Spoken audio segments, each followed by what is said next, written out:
Welcome to Brad Allen Drums. Today we're going to talk about bass drum technique, and this is going to give you more control over the bass drum as well as more speed. For those of you who are new to this channel, I'm Brad Allen. I'm an American jazz drummer based out of Kansas City. I'm also a private drum teacher who has helped many hundreds of students to develop amazing control over the drum set, including my student Zach Forsyth, who became a professional jazz drummer and toured China with trumpeter Li Shachuan. Okay, there are several ways of playing the bass drum. I use several techniques depending on what I'm playing, but today I'm going to show you my heel down technique. First of all, why would you want to play with your heel down? Well, it's easier to control the bass drum with your heel down. It's also easier to play quiet, which is important in jazz. Those are two reasons why many or most jazz drummers have played this way. Some of these include Louis Bellson, Joe Morello, and John Riley.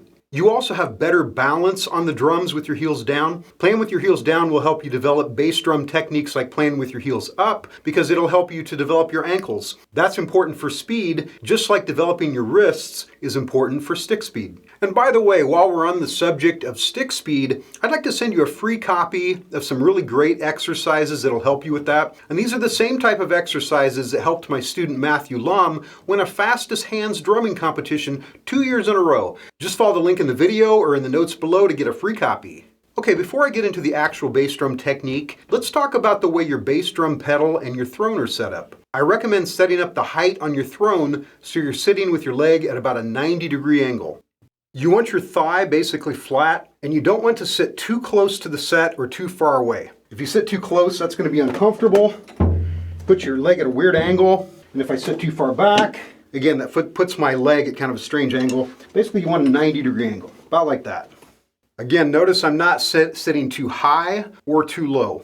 I like my pedal spring very loose. If it's too tight, you'll have a very hard time playing with your heel down. The third thing to think about is the beater itself. I like a hard felt beater, not a plastic one and not a wood beater. Those are heavier and harder to move. They can actually slow you down. You have to think about the fulcrum on the beater just like you do with the drumstick when working on stick technique. I don't like to extend the beater all the way out. If I do, it creates too much weight to move, just like you don't want to hold the drumstick all the way on the end. I keep approximately 1 inch back instead of extending it all the way, and this gives me good balance. It's something you will probably have to experiment with a bit, but moving it in or out even like 1 centimeter can make a big difference in how it feels when you play it. Okay, so here's how to get control of the bass drum playing with your heel down. We want the beater to start from one position and rebound and come back exactly where it started.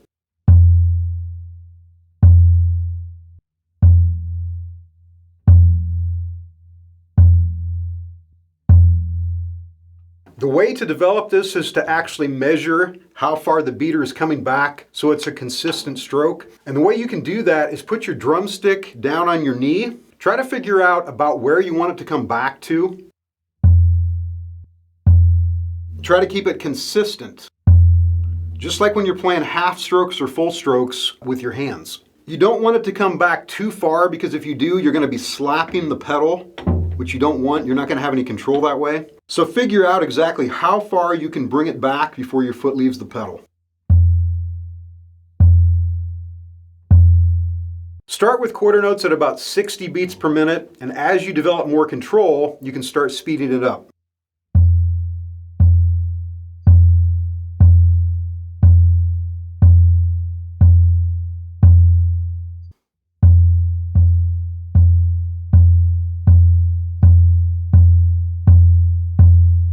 Basically, I'm getting a rebound stroke from the spring. It's a little different than bouncing a drumstick off a drum head. The beater does not actually bounce off, but it feels similar because of the spring. After you get comfortable with this, practice at various dynamic levels, especially soft, maybe 2 or 3 inches from the drum head.